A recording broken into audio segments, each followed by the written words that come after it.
Viswan. Hello, കേൾക്കാമോ? Hello Viswan, നിങ്ങളുടെ പ്രശ്നങ്ങളുമായി ബന്ധപ്പെട്ട് വിശദമായ ചർച്ച തന്നെ ഇവിടെ നടന്നു കഴിഞ്ഞു. വിശ്വന് എന്തെങ്കിലും കൂടുതലായി ഈ വിഷയത്തിൽ സൂചിപ്പിക്കുവാനുണ്ടോ? ന്യൂസ് ടൈമിന്റെ സമയം തീരുവാൻ പോവുകയാണ്. വളരെ ചുരുങ്ങിയ വാക്കിനുള്ളിൽ പറയാം. പറഞ്ഞോളൂ വിശ്വൻ.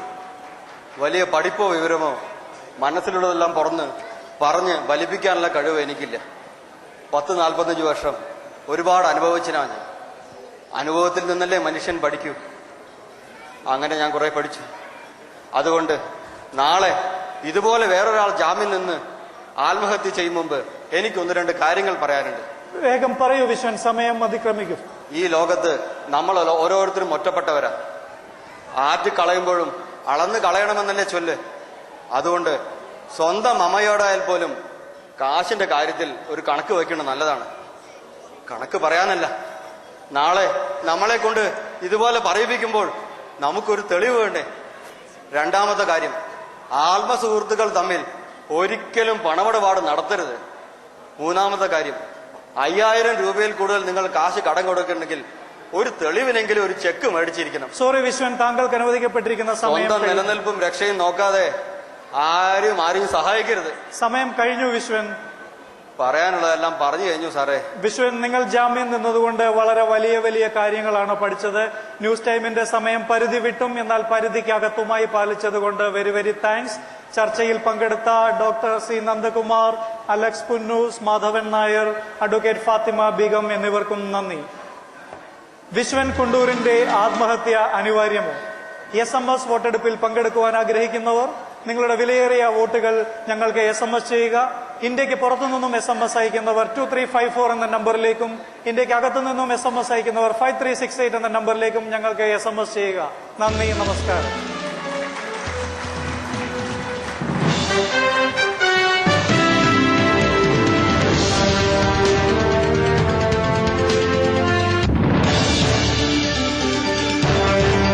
പിറ്റേന്ന് നല്ല മഴയായിരുന്നു.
എന്റെ കാര്യത്തിൽ പ്രേക്ഷകരുടെ അഭിപ്രായം എന്താണെന്നറിയാനുള്ള ആകാംക്ഷയോടെ ഞാൻ ടെലിവിഷൻ മുമ്പിലേക്ക് ഓടി.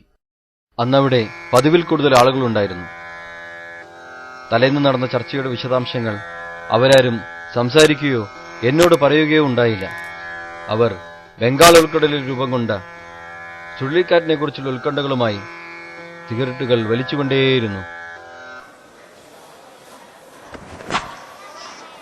റിപ്പോർട്ട് അനുസരിച്ച് പേമാരി തന്നെ ഉണ്ടാവണോ? അല്ല, ഈ കാറ്റുകളും മഴകളും ഭയങ്കര പ്രശ്നമാണ് കേട്ടാ.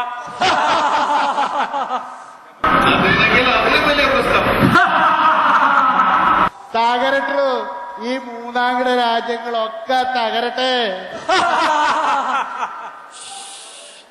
താനും ചാകുകടോ.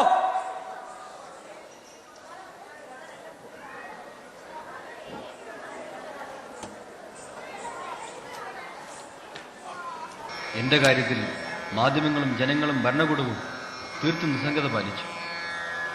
ഞാൻ ലൈബ്രറിയൻ രമേശിന്റെ അടുക്കൽ ചെന്ന് യുവാൻ റുൾഫോയുടെ പെഡ്രോ പെരാമോ ഉണ്ടോ എന്ന് ചോദിച്ചു. അവൻ ചിരിച്ചുകൊണ്ട് പറഞ്ഞു, വിശ്വട്ടൻ മരിക്കാൻ പോവുകയല്ലേ, ഇത് മരിച്ചവരുടെ പുസ്തകമാണ്.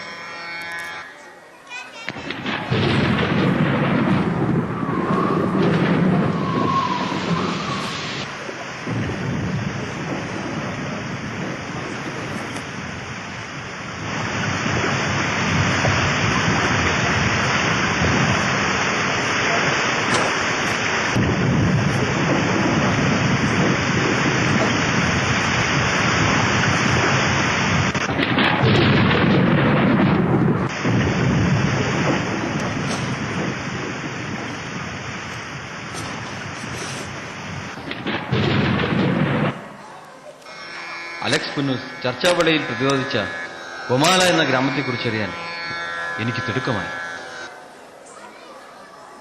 യുവാൻ പ്രസിയതോവ് എന്ന യുവാവ് തന്റെ അച്ഛനെ തേടി നടത്തുന്ന യാത്രയാണ് ഈ നോവൽ.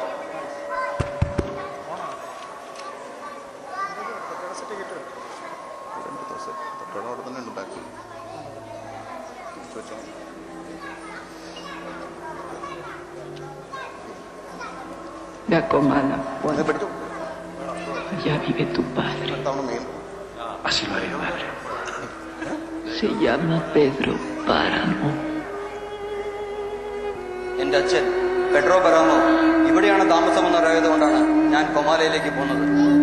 വൃത്തിശാലയിലായിരുന്ന അമ്മയാണ് വിവരം എന്നോട് പറഞ്ഞത്. അദ്ദേഹത്തെ പോയി കണ്ടുകൊള്ളാമെന്ന് ഉറപ്പ് നൽകാൻ വേണ്ടി അവരുടെ കൈ പതുക്കെ ഞെക്കുകയും ചെയ്തിരുന്നു.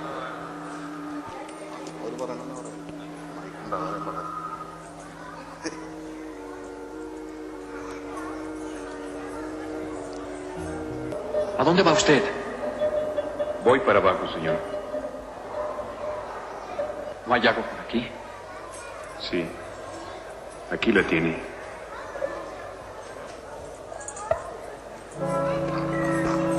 No más que es agua vieja. കൊമാലയിലേക്കുള്ള വഴി പറഞ്ഞു തന്നത് അബുൺ ദുയോവായിരുന്നു. ദാഹിച്ചപ്പോൾ ഞാൻ അയാളോട് വെള്ളം ചോദിച്ചു.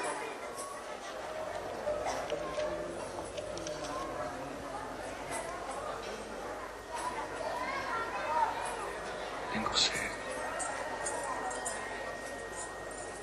¿No hay agua donde dije?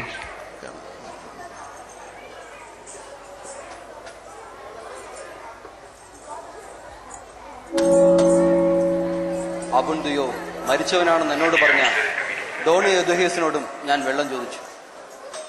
Las veredas de las que llevan al cielo. Y solo yo sé cómo acortarlas. Porque ya no me quedan fuerzas para más.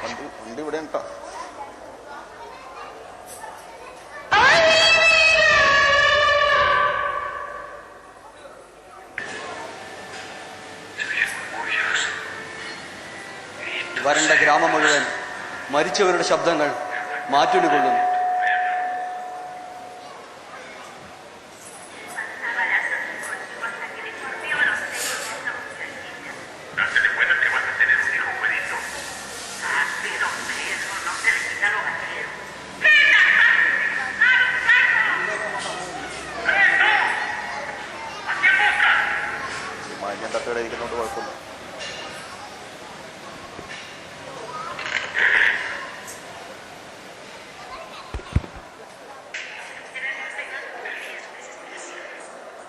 പള്ളിയിൽ വിശുദ്ധ ജലം പോലുമില്ല.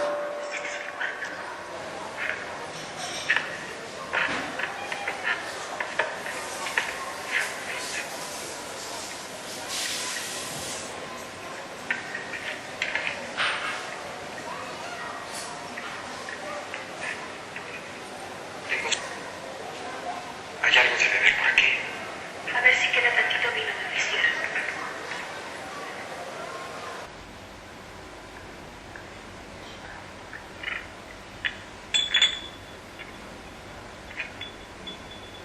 Es lo mejor para la tembladera. പരിശുദ്ധ ശുശ്രൂഷയിലെ വീഞ്ഞിന്റെ ബാക്കി തരാമെന്ന് പറഞ്ഞ അനീറ്റ് മരിച്ചവളായിരുന്നു.